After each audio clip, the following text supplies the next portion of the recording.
Hi student, आप सब कैसे हैं।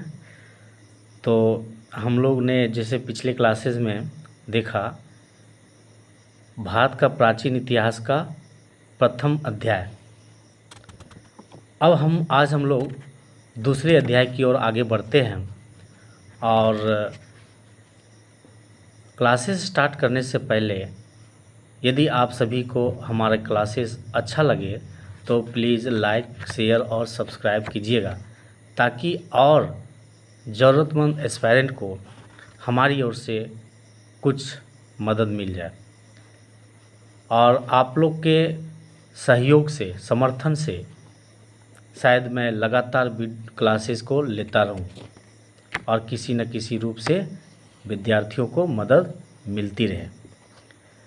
और चलिए आते हैं, हम लोग शुरुआत करते हैं प्राचीन भारत के आधुनिक इतिहासकार। तो पहला इसमें टॉपिक्स है औपनिवेशिक दृष्टिकोण और उसका योगदान। शिक्षित भारतीयों ने अपने पारंपरिक इतिहास को हस्तलिखित महाकाव्यों, पुराणों और अल्पसंख्यक साहित्य के रूप में भले ही संजो कर रखा, परंतु प्राचीन भारत के इतिहास में आधुनिक अनुसंधान की शुरुआत 18वीं सदी के उत्तरार्ध में ही ब्रिटिश औपनिवेशिक प्रशासन की आवश्यकताओं की पूर्ति के लिए हुई। सन 1765 में जब बिहार और बंगाल ईस्ट इंडिया कंपनी के अधीन हुआ तो उन्हें विरासत में मिले हिंदू नियमों के जरिए प्रशासन को चलाने में मुश्किलों का सामना करना पड़ा। इसलिए सन 1776 में मनुस्मृति, जो आधिकारिक ग्रंथ माना जाता था, का अंग्रेजी में एक कोड ऑफ जेन्युइन लुइस शीर्षक से अनुवाद किया गया। हिंदू व्यवहारिक कानून चलाने के लिए ब्रिटिश जजों के साथ पंडितों को और मुस्लिम व्यवहारिक कानून चलाने के लिए मौलवियों को रखा गया। प्राचीन नियमों और प्रथाओं को समझने का शुरुआती प्रयास, जो मुख्यतः 18वीं शताब्दी के अंत तक जारी रहा, सन 1784 में कलकत्ता में एशियाटिक सोसाइटी ऑफ बंगाल की स्थापना के रूप में फलीभूत हुआ। इसकी स्थापना ईस्ट इंडिया कंपनी के एक प्रशासनिक अधिकारी सर विलियम जोन्स सन 1746 से लेकर इनका जीवन काल रहा 1794 तक द्वारा की गई। अब पहली बार उन्होंने ही संस्कृत, लैटिन और ग्रीक को एक भाषा परिवार से संबंधित बताया। सन 1789 में उन्होंने एक नाटक अभिज्ञान शकुंतलम का अंग्रेजी में अनुवाद किया। सर्व प्रचलित हिंदू ग्रंथ भगवद गीता का अंग्रेजी अनुवाद विल्किंस ने सन 1785 में किया। बॉम्बे एशियाटिक सोसाइटी की स्थापना सन 1804 में और ग्रेट ब्रिटेन एशियाटिक सोसाइटी की स्थापना सन 1823 में की गई। विलियम जोन्स ने जोर देकर कहा कि यूरोपीय भाषाएं मूल रूप से संस्कृत और ईरानी भाषा से बहुत मिलती थी। इससे जर्मनी, फ्रांस और रूस जैसे यूरोपीय देश भारतीय अध्ययन को विकसित करने में उत्साहित हुए। 19वीं सदी के पूर्वार्ध के समय यूनाइटेड किंगडम और अन्य यूरोपीय देशों में संस्कृत अध्ययन पीठ की स्थापना हुई।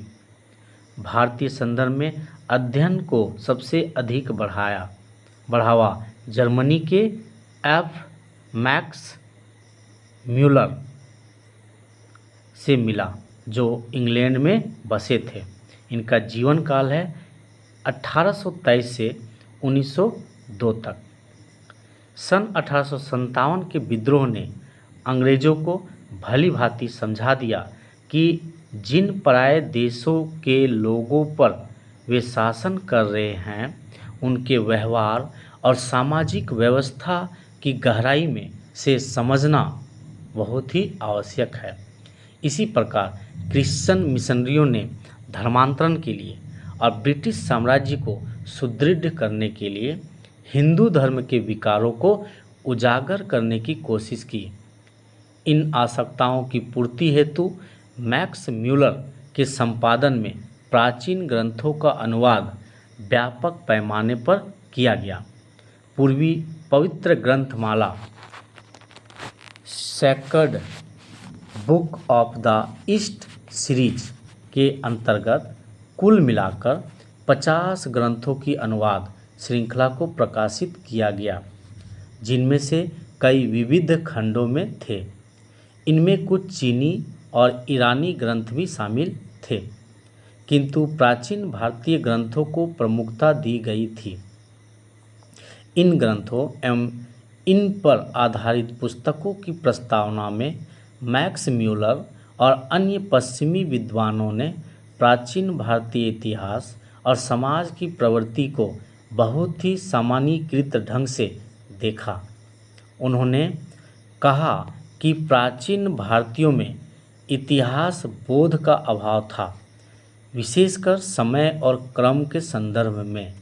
साथ ही उन्होंने यह भी कहा है कि भारतीय नागरिक तानाशाही शासन के अभ्यस्त हो चुके थे और वे अध्यात्मवाद या अपनी एक अलग दुनिया में इतने तल्लीन थे कि उन्हें इस दुनिया की समस्याओं से कोई सरोकार ही नहीं था।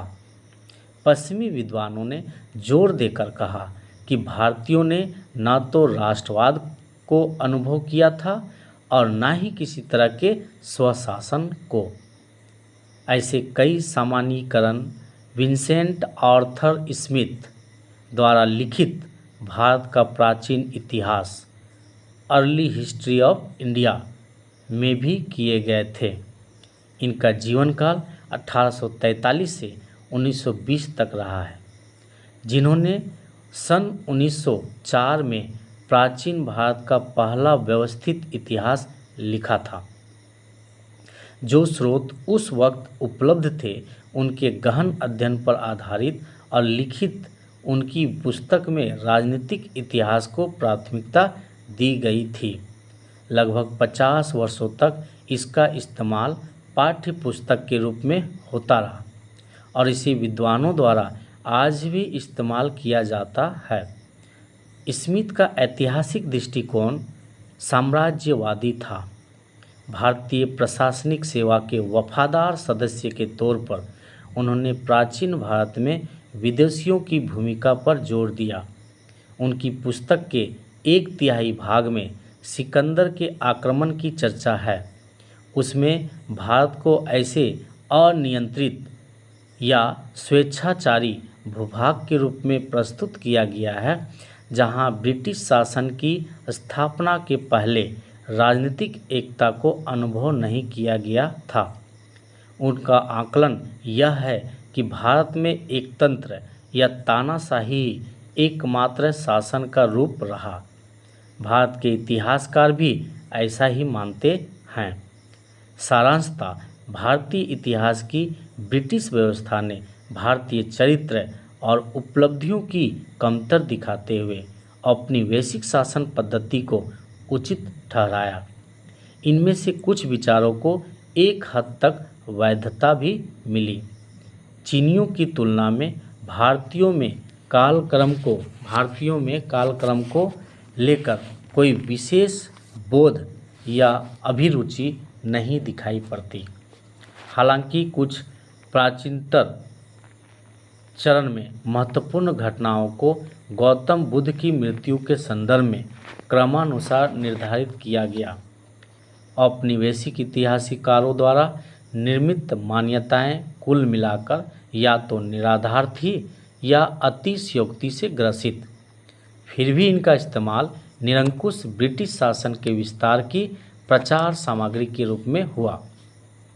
भारतीय परंपरा में एकल व्यक्ति शासन पद्धति पर जोर देकर अपनी शासन व्यवस्था को सही ठहराने का आग्रह दिखाता था, जिसमें सारी शक्तियां केवल वायसराय के हाथ में होती थी। इसी तरह यदि भारतीय दूसरी दुनिया की समस्याओं से ग्रस्त थे तो ब्रिटिश औपनिवेशिक मालिकों के पास इस दुनिया की देखभाल के अलावा कोई दूसरा रास्ता नहीं था। अतीत से स्वशासन का अनुभव पाए बगैर यहाँ के निवासी वर्तमान में अपने कामकाज को कैसे संभालते? इन तमाम सामान्यीकरण की मान्यताओं के जरिए वे यह दिखाना चाहते थे कि भारतीय खुद से शासन चलाने के योग्य नहीं है। अब अगला टॉपिक है राष्ट्रवादी दृष्टि और उसका योगदान। तो भारतीय विद्वानों के सामने यह सब एक बड़ी चुनौती के रूप में उभरी, खासकर उनके लिए जिन्होंने पश्चिमी शिक्षा प्राप्त की थी।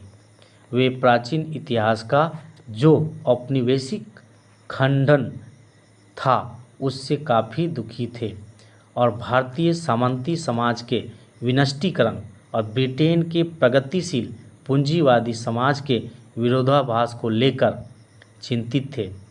कुछ विद्वानों ने भारतीय समाज को सुधारने का न केवल बीड़ा उठाया बल्कि भारतीय प्राचीन इतिहास की ऐसी पुनर्रचना की जिसमें सामाजिक सुधार के साथ साथ स्वशासन की धारणा मजबूत हो। ऐसा करने वाले अधिकतर इतिहासकार हिंदू पुनर्जीवन के राष्ट्रवादी विचारों से प्रेरित थे, लेकिन ऐसे भी इतिहासकारों की कमी नहीं थी जिन्होंने तार्किक और वस्तुगत दृष्टि को अपनाया। दूसरी श्रेणी के इतिहासकार थे राजेंद्र लाल मित्र। सन 1822 से 1891 तक इनका जीवन काल रहा है, जिन्होंने वैदिक ग्रंथ प्रकाशित किए और इंडो आर्यन शीर्षक से एक किताब भी लिखी। प्राचीन विरासत के प्रेमी होते हुए भी उन्होंने प्राचीन समाज की तार्किक दृष्टि को अपनाते हुए ठोस रूप से बताया कि प्राचीन समय के लोग गोमांस खाते थे।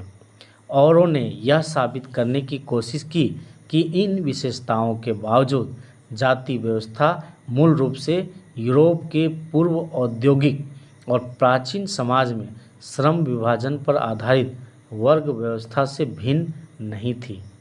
महाराष्ट्र में रामकृष्ण गोपाल भंडारकर और विश्वनाथ काशीनाथ राजवाड़े दो ऐसे समर्पित इतिहासकार उभरे जिन्होंने विभिन्न स्रोतों को एक साथ अलग अलग करते हुए भारत के सामाजिक और राजनीतिक इतिहास की पुनर्रचना की।